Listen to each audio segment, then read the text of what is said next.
अस्सलाम वालेकुम व्यूअर्स, मैं हूं समीना पाशा। उम्मीद है आप लोग खैरियत से होंगे। व्यूअर्स, काफ़ी तेज़ी से सियासी हलचल जारी है, जिसपे एक जानिब लालच भी दिए जाते हैं समझाने बुझाने की और कहीं ना कहीं बीच बचाव कराने की कोशिश की जाती है, तो दूसरी जानिब से प्रेशर डालने के लिए मुख्तलिफ़ चीज़ों का सहारा भी लिया जाता है, जिसमें कभी तो केसेस करवाए जाते हैं सच्चे झूठे, और कभी तोशाखाना के स्कैंडल निकाले जाते हैं, कभी कैरेक्टर एसेसिनेशन की कोशिश की जाती है, कभी फैमिली पे अटैक किए जाते हैं। तो सब कुछ नहीं बन पाता तो डायरेक्ट अटैक भी कर दिया जाता है, जानलेवा हमला भी हो जाता है, तो काफ़ी कुछ साइमल्टेनियसली चल रहा है। तो बड़ी मुल्क में इस वक्त हैपनिंग है, और ऐसा लग रहा है कि पूरा सिस्टम जो है वो इमरान खान साहब और पीटीआई को दीवार से लगाने में लगा हुआ है। जबकि देखा जाए तो इस वक्त मुल्क के हालात जो हैं वो बहुत ज़्यादा नाजुक सूरत हाल से दो चार हैं। वैसे तो ये बड़ा घिसा पिटा जुमला लगता है, क्योंकि जब भी हम देखते हैं तो हम यही बात सुन रहे होते हैं अपने तमाम तरह काबरीन से कि जनाब मुल्क बड़े नाजुक दौर से गुजर रहा है। जब से पैदा हुए हैं तब से ही हम यही सुन रहे हैं कि इस वक्त बड़ी मुश्किल तरीन हालात हैं, मुल्क नाजुक दौर से गुजर रहा है, ये कभी ख़त्म ही नहीं होता। लेकिन एक अशराफिया है कि जिनका अच्छा दौर कभी ख़त्म नहीं होता। लेकिन जनाब आज थोड़ा इस पर भी बात करेंगे कि जो मुख्तलिफ स्कैंडल्स बनाए गए हैं खान साहब के ऊपर, इनका क्या मंतकी नतीजा निकलने वाला है, और जो इन चीज़ों के ऊपर ख़ुद भी क्या पीडीएम फंस सकती है या नहीं, इसके ऊपर भी बात करते हैं। लेकिन उससे पहले आपको करना होगा चैनल को सब्सक्राइब। जिन्होंने अभी तक चैनल सब्सक्राइब नहीं किया, जल्दी से इसे सब्सक्राइब कर लें, और अपने जो इर्द गिर्द लोग मौजूद हैं उनको भी चैनल के बारे में बताएं और जनाब पैगाम को फैलाएं। अच्छा जी, आपने जब मैं वीडियोस तो मुसलसल कर ही रही हूँ, चाहे उससे पहले मैं जीएनएन पे भी व्लॉग करी थी, कंटिन्यूटी में बहुत सारे लोग हैं जो उधर भी देखते रहे हैं, तो उन्हें इस चीज़ का आइडिया है कि बहुत सारी चीज़ें ऑन रिकॉर्ड हैं कि जो मैंने पहले भी बातें की हुई हैं कि किस तरह से जो है एक प्रॉपर, जिसको कहते हैं ना कि हर तरफ से घेरा डालने की कोशिश की जाती है और अटैक करके कोशिश की जाती है कि किसी को घुटनों पर लेकर आया जाए। और ये कोई ऐसी नई चीज़ें नहीं हैं, टू बी वेरी फ्रैंक। हमारी सियासत में ये बड़ी कॉमन सी बातें हैं, बहुत पुराने हरबे हैं। बल्कि अब तो हम देखते हैं कि सब ये बात कह रहे होते हैं कि ये इतने पुराने हरबे हैं, ये 90s की सियासत 80s की सियासत के कि बदलते तकाज़ों के साथ कम से कम हरबे ही नए आजमा लेने चाहिए। लेकिन यहाँ पर अभी तक सूरत हाल ऐसी है कि हरबे भी पुराने ही आजमाए जा रहे हैं। तो पहले असल में सिचुएशन और थी, मियाँ साहब लीडर होते थे, मोहतरमा थी, जरदारी साहब आ गए, और भी बहुत सारे जो लीडर वज़ीर आज़म बने, जो अहम ओहदों पर फाइज रहे लोग, तो वो बहुत सारे लोग जो आते रहे हैं, कहीं ना कहीं आकर ऐसा लगता था कि कमज़ोर पड़ जाते हैं, कहीं ना कोई डील बना लेते थे, कहीं ना कहीं उनकी कोई वीकनेस हाथ आ जाती थी तो वो फिर उस चीज़ के ऊपर डर जाते थे या फिर कॉम्प्रोमाइज़ कर जाते थे, या फिर हमें नज़र आता था कि वाकई उनको इस हद तक फिर आउट कर दिया जाता था कि वो फिर उसका तोड़ नहीं निकाल पाते थे। चाहे वो मियाँ साहब हों, उनके साथ भी बड़ी दफ़ा ज़्यादतियाँ हुई होंगी, बेनज़ीर साहिबा के साथ भी आपको मालूम है जो कुछ होता रहा, तो ये सारी चीज़ें बड़ी नहीं हैं। लेकिन इस दफ़ा प्रॉब्लम ये है कि आदमी मिला है टक्कर का। वैसे इमरान रियाज खान साहब का जुमला बड़ा फेमस हो गया, वायरल हो गया, लेकिन बात ऐसी ही कुछ दिखाई दे रही है कि खान साहब जो है वो पहली दफ़ा ऐसा टक्कर का आदमी मिल गया है कि जो ना तो किसी धमकी में आ रहा है, जो ना ही किसी लालच में आ रहा है, जो ना ही किसी वजह से कॉम्प्रोमाइज़ करने के लिए तैयार है, और ना ही ऐसा लग रहा है कि उसका जो पॉपुलैरिटी का ग्राफ है उसके अगेंस्ट किसी भी चीज़ से गिराने में कोई कामयाब हो रहा है। यानी एक तो डायरेक्टली उनको भी जिस तरह से अप्रोच किया जा रहा है वो भी नहीं मान रहे, और फिर जो उनके मानने वाले हैं वो भी नहीं मान रहे, ये भी बात साथ है। और ये पहली दफ़ा ऐसी सिचुएशन लग रही है पाकिस्तान की तारीख़ में कि जहाँ पर जो अवाम है वो एक पॉलिटिकल लीडर के साथ दिखाई दे रही है और बाकी सारा जो सिस्टम है वो उसके मुखालिफ नज़र आ रहा है। और वो सारा सिस्टम अगरचे पूरी तरह ऑपरेशनल है कि उसको, उस जोड़ को, उस इकट्ठ को तोड़ा जाए, लेकिन वो फिल वक्त हमें नाकाम दिखाई दे रहा है। अभी तो हम इस पे बात नहीं करें मेरिट पर कि वो लोग उनके साथ सही हैं या गलत है, या खान साहब 100% सही हैं या नहीं सही हैं, या उनकी नीयत क्या है, इस बात को तो अभी एक तरफ छोड़ दें। लेकिन कुछ तो है कि जिसकी वजह से उस बंदे की मोहब्बत अल्लाह ने इतनी को दिल में डाल दी है कि कोई चीज़ कारगर साबित नहीं हो रही। चाहे आप जितने मर्जी कोशिश कर रहे हैं कोई स्कैंडल निकालने की, कभी तोशाखाना आ जाता है, कभी आप ऑडियो लीक्स आ जाती हैं, कभी वीडियो लीक्स आ जाती हैं, कभी कुछ आ जाता है, कभी कुछ आ जाता है, लेकिन कोई ऐसी चीज़ नहीं है अभी तक, कोई ऐसी चीज़ अभी तक ला नहीं पाए हैं जो सही तौर पर, जिसको कहते हैं ना कि ज़ख्म पहुँचा सके। तोशाखाना स्कैंडल के ऊपर एक डेवलपमेंट हुई है, उसके ऊपर मैं आपको ज़रूर अपडेट कर दूं। तोशाखाना को बहुत उछाला गया, उसकी वजह ये कि बहुत कोशिश की गई कि खान साहब के पर्सनल कैपेसिटी में कोई करप्शन का बड़ा मेगा स्कैंडल निकाल कर जो उनका ये मिस्टर क्लीन वाला इमेज है उसको ख़राब किया जाए। लेकिन मज़े की बात यह है कि इस्टेब्लिशमेंट अपनी तमाम तर कोशिशों के बावजूद, हुकूमत अपनी तमाम तर कोशिशों के बावजूद भी ऐसा कोई स्कैंडल निकालने में कामयाब नहीं हुई। ऐसे स्कैंडल तो बहुत आपको सुनने में मिल जाएंगे जिसमें खान साहब के आसपास के लोगों ने कोई फ़ायदा उठाया हो, लेकिन ज़ाती तौर पर खान साहब ने कोई चीज़ बना ली हो कि एकदम कोई वो निकाल नहीं पाए कि जी ये उन्होंने कोई जायदाद बना ली, या जी ये कोई प्रॉपर्टी ख़रीद ली, या कोई बाहर लंदन में उनका कोई जजीरा निकल आया, या कोई उन्होंने अकाउंट में से अचानक अरबों खरबों रुपये निकल आए, तो वो कोशिश के बावजूद भी ऐसी कोई चीज़ निकाल नहीं सके। तो इवेंचुअली जो कुछ चीज़ें उन्हें मिली जिसके ऊपर उन्होंने खेलने की कोशिश की, वो तोशाखाना के तहाइफ थे जिन्हें खान साहब ने ख़रीदा, और उस वक्त की जो थी रूल 20% की अदायगी वो करके उन्होंने ख़रीद लिया। अब वो ख़रीद के उन्होंने बेचे हैं या रखे हैं कुछ तोहफे, जो भी किया उनका, वो एक जो चीज़ है उसको वो एक्सप्लॉइट करने की कोशिश करते हैं, ये तासुर देने की कोशिश करते हैं कि जो तोहफे बड़े कीमती थे उन्हें तो संभाल के दिल से लगा के रखना चाहिए था, बेचे क्यों।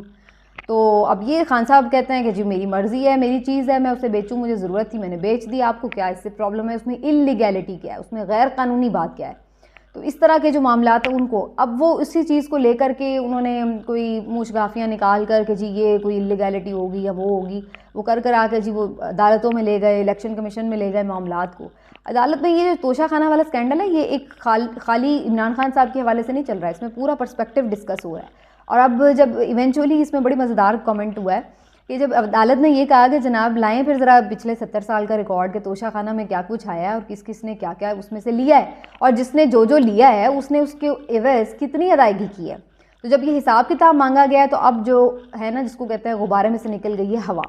या यूँ कह लें कि आ गई है हुकूमत घुटनों के ऊपर, और अब वो समझ नहीं लग रही कि क्या करें। क्योंकि जब आप ये बात करते हैं कि जी किस किस ने लिया है, तो फिर तो उसमें कोई बंदा रुका ही नहीं है, अल्लाह का बंदा। इसमें बहुत सारी तफसीलात हैं, जिसमें चौधरी शुजात के बारे में कहा जाता है कि वो हालांकि बहुत मुख्तसर वक्त के लिए वज़ीर आज़म बने, उसमें भी उन्हें 90 तहफ़ मिले, वो पता नहीं सारे के सारे ही ले गए अपने घर। पर गिलानी साहब के बारे में बड़ा मशहूर है, हार वाला स्कैंडल तो उनका बहुत ही कॉमन हुआ, बहुत यानी सामने आ गया था। फिर नवाज शरीफ साहब और जरदारी साहब के बारे में है, उन्होंने तो गाड़ियाँ तक निकलवाई हैं बड़ी महंगी, और उन गाड़ियों के बारे में कहा जाता है कि तोशाखाना का ये उसूल है कि आप छोटे मोटे इस तरह के गिफ्ट्स तो निकाल सकते, गाड़ियाँ नहीं ले सकते, लेकिन उन्होंने तो गाड़ियाँ भी निकलवा ली। और फिर इतना ही नहीं, और भी जितने भी वज़राए आज़म आए, चाहे थोड़ी देर के लिए आए हों, बड़े सब ने लिए तोहफे, खान साहब ने भी लिए हैं, और खान साहब की शायद दहलिया ने भी तोहफे रखे हों। लेकिन अब उसमें बात ये कि इल्लीगैलिटी क्या है, ये है, क्योंकि तोशाखाना का रूल तो ये है कि आप ले सकते हैं अगर आप लेना चाहें कुछ उसमें से अदायगी करके। तो अब हुआ ये है कि ये जो ये तोहफे थे ये सिर्फ सियासतदानों तक महदूद नहीं थे, बल्कि जो मुख्तलिफ जर्नैल जाते हैं मुख्तलिफ दौरों पर, उनकी जानिब से, आर्मी चीफ्स की जानिब से उन्हें भी जो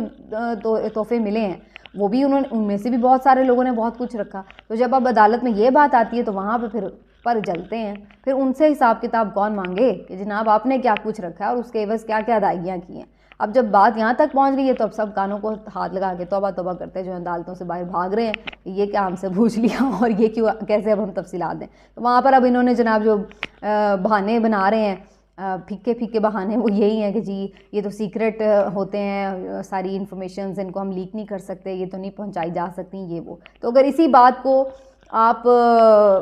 इसी आर्गूमेंट को एक ये बेस बना लें तो फिर तो खान साहब इस चीज़ में से बड़ी आसानी से क्लियर हो सकते हैं, क्योंकि कभी भी किसी भी लॉ के ऊपर इस तरह फैसला नहीं हो सकता कि इस एक बंदे के तो बताओ बाकी किसी के ना बताओ, तो इस तरह तो नहीं हो सकता। या तो फिर सबके आएंगे तो या फिर खान साहब को भी आपको एग्जम्पशन देनी पड़ेगी। तो ये एक बड़ा ही वीक पॉइंट है जिसके ऊपर हुकूमत ने खेलने की कोशिश की है। वैसे तो अब ज़ाहिर सी बात है, अगर आपने किसी को तय कर लिया हमारे जैसे सिस्टम में कि जी इसको कुछ करना ही है, आपने नुकसान पहुंचाना है, सज़ा देनी है, तो उसने कुछ भी किया हो, भैंस चोरी पे भी मुकदमे बन जाते हैं, पानी का बिल ना देने के ऊपर भी फातिमा जिन्ना को नोटिस आ जाते हैं। ये कौन सी बड़ी बात है कि इमरान खान साहब को ना अहल ना किया जाए या कुछ और उनके साथ जुल्म या ज़्यादती या सज़ा ना सुनाई जाए।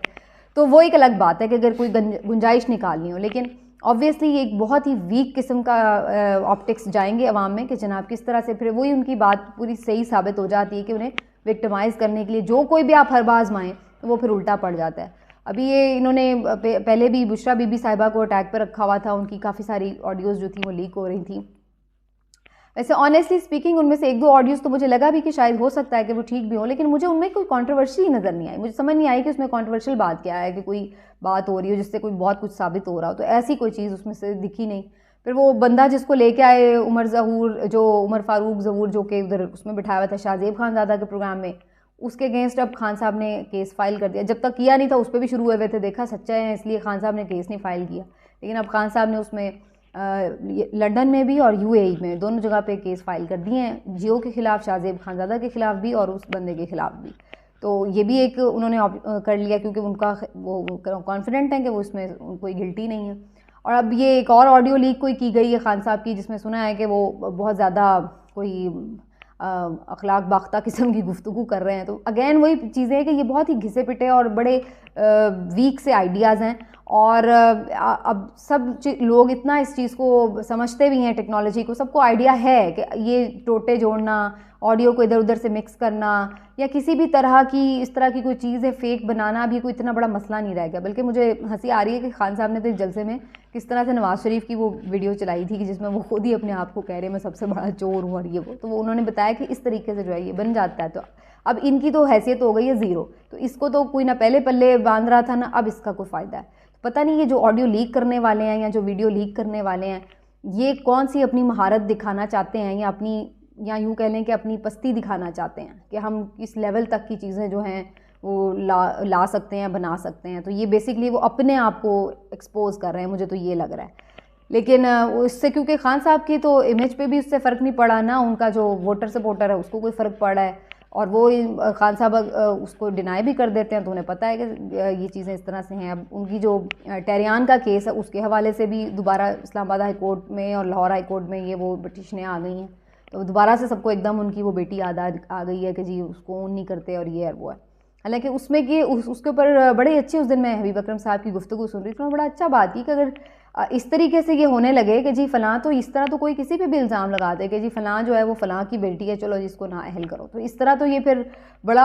आसान हो जाएगा कि सबको अपनी वल्दियतें साबित करनी पड़ जाएंगी। लेकिन इससे जो माशरे में एक गंद फैलेगा उसका ज़िम्मेदार कौन होगा? लेकिन यहाँ पर ना तो माशरे की किसी को फ़िक्र है, ना इकॉनमी की किसी को फ़िक्र है, ना डूबती सिक्योरिटी सिचुएशन की किसी को फ़िक्र है। यहाँ पर सिर्फ फ़िक्र है तो पूरे सिस्टम को इस बात की फ़िक्र है कि खान को दीवार से लगा दो। उसकी वजह सिर्फ एक ही है कि पहली दफ़ा एक ऐसा बंदा टक्कर गया है कि जिसकी वजह से जिन लोगों ने 75 साल से मुल्क पर हुक्मरानी रखी हुई है उनकी हुक्मरानी को आ गया ख़तरा। अब उनको जब ये लगता है कि कोई उनसे भी तगड़ा सामने आ गया है कि जिसके पीछे अवाम इस तरह खड़ी है कि उनकी बात नहीं सुन रही है, उनके बड़े बड़े आके प्रेस कॉन्फ्रेंसों में उसके बारे में जो मर्ज़ी बोल दें फिर भी अवाम नहीं पीछे हट रही उससे, तो वहाँ पर अब उन्हें अपनी जो बादशाही है वो ख़तरे में जब महसूस हो रही है